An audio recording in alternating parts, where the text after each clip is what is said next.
스프링 성경 이야기 스토리 18 10대에 꼭 읽어야 할 책 다니엘. 다니엘서는 어린이들과 10대의 청소년들이 꼭 읽어야 할 아주 중요한 책이에요. 왜냐하면 다니엘은 10대의 뜻을 정하고 평생을 하나님 앞과 사람 앞에서 멋진 삶을 살았던 사람이기 때문이에요. 북왕국 이스라엘이 아수르에게 멸망하고 이제 남왕국 유다까지 바벨론에게 망한 때였어요. 남왕국을 멸망시킨 바벨론은 남유다에 살고 있는 사람들을 자기 나라로 끌고 갔어요. 당시의 바벨론에는 세계 여러 나라에서 끌려온 많은 사람들이 살고 있었어요. 그때의 바벨론 왕은 느부갓네살이었어요. 이 왕은 세계 각국에서 끌려온 사람들 중에 지혜로우며 재주 있는 사람들을 뽑아서 인재로 키우기로 마음먹었어요. 왜냐하면 바벨론 나라가 점점 큰 제국이 되어가고 있었기 때문에 많은 인재가 필요했거든요. 이 가운데 남유다에서 끌려갔던 어린 소년 다니엘도 포함되어 있었어요. 그리고 다니엘의 세 친구 사드락과 메삭과 아벳느고도 함께하게 되었어요. 느부갓네살 왕은 이렇게 뽑혀온 인재들에게 왕이 먹는 음식들을 먹게 해주고 풍족한 생활비를 지원해주면서 3년 동안 바벨론 왕국에서 바벨론식 교육을 받게 했어요.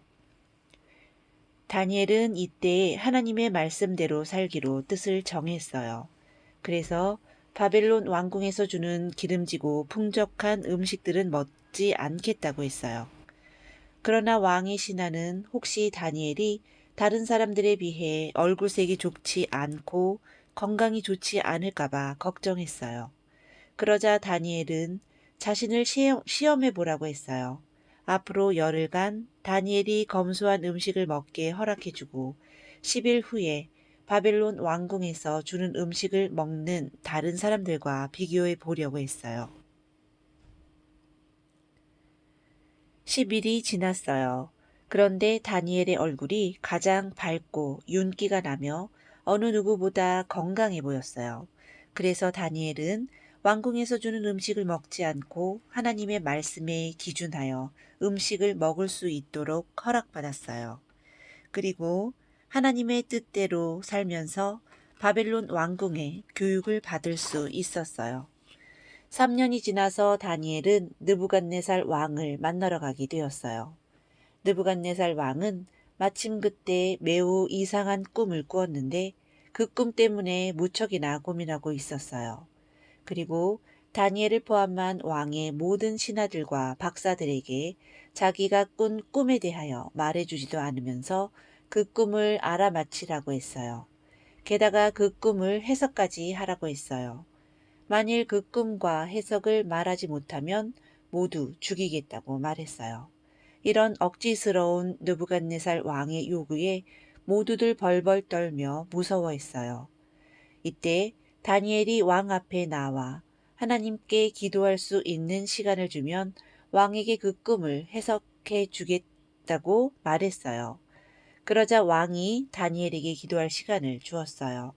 다니엘은 그의 친구들 사드락과 메삭과 아벳느고와 함께 힘을 다해 하나님께 기도했어요. 하나님은 다니엘의 기도에 응답하셔서 바벨론 왕이 꾼 꿈의 내용과 그 꿈의 해석을 알려주셨어요. 다니엘이 바벨론 왕의 꿈을 알아맞히고 꿈을 해석해주자 왕은 깜짝 놀랐어요. 그리고 어떻게 꿈과 해석을 알 수 있었느냐고 다니엘에게 물었어요. 그러자 다니엘은 살아계신 하나님께서 가르쳐 주셨으며 지혜와 권능이 하나님께 있음을 알려주었어요. 느부갓네살 왕은 다니엘의 말을 듣고 하나님이 참으로 모든 신의 신이요 왕의 주제이시며 은밀한 것을 나타내시는 분이라고 찬양했어요. 그리고 다니엘에게 귀한 선물을 주며 높은 벼슬도 내렸어요.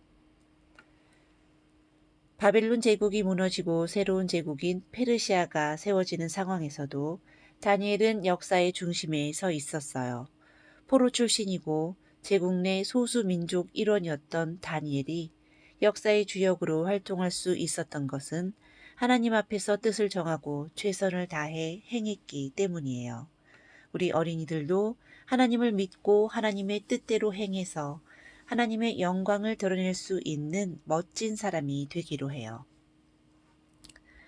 그 후 바벨론 제국은 페르시아 제국에게 멸망당하게 되었어요. 페르시아 왕도 다니엘의 뛰어난 학식과 나라를 잘 다스릴 수 있는 정치력을 매우 귀히 여겼어요. 페르시아 왕은 제국을 다스리기 위해 120명의 방백들과 3명의 총리를 세웠는데 다니엘이 그 3명의 총리 중에 한 명으로 임명되었어요. 당시 페르시아 제국의 왕은 다리오라는 사람이었어요. 다리오 왕은 다니엘이 여러 신하들 중에 가장 충성스러운 사람이라는 것을 알게 되었어요. 그래서 3명의 총리 중에 다니엘을 가장 높은 총리로 삼기로 했어요.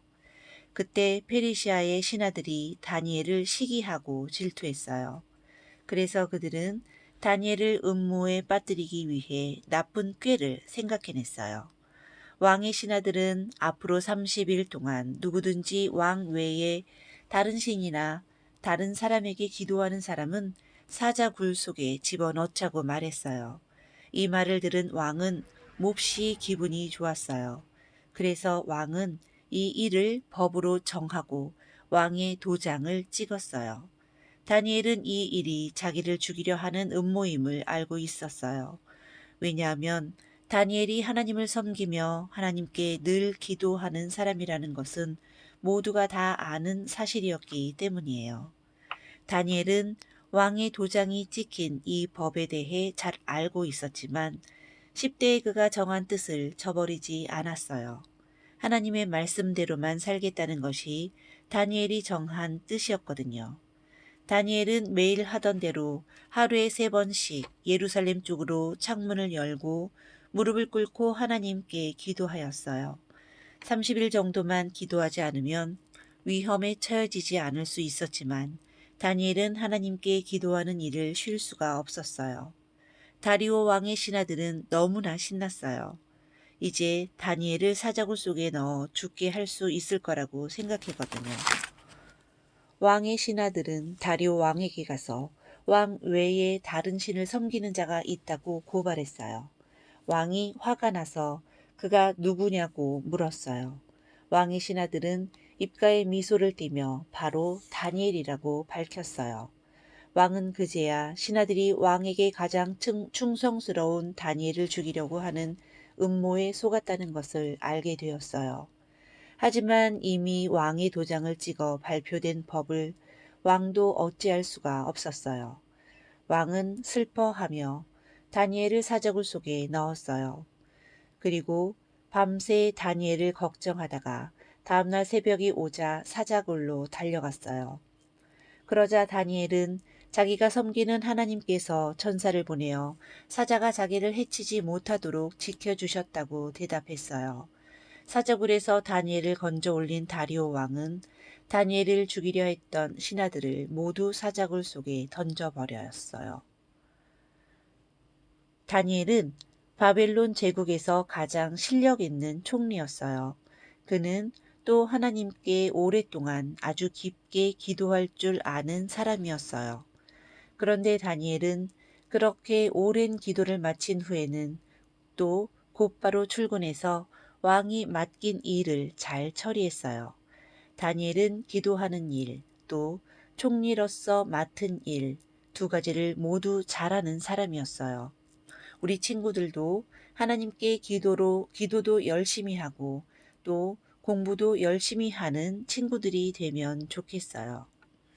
10대에 하나님의 말씀대로 살겠다고 뜻을 정한 다니엘은 평생 그 뜻을 바꾸지 않았어요. 왕이 자신을 위해 꼭 필요한 사람으로 다니엘을 선택한 만큼 다니엘은 실력 있는 사람이었어요. 그리고 또한 다니엘은 평생 하나님께 기도하기를 쉬지 않았어요. 힘써 기도함과 동시에 총리로서의 일을 잘 해냈던 사람이었던 거예요. 우리 어린이들도 다니엘처럼 하나님과 사람들에게 필요한 사람으로서 멋있는 인생을 살기로 해요. 이상으로 스토리 18, 10대에 꼭 읽어야 할 책 다니엘을 마치겠습니다.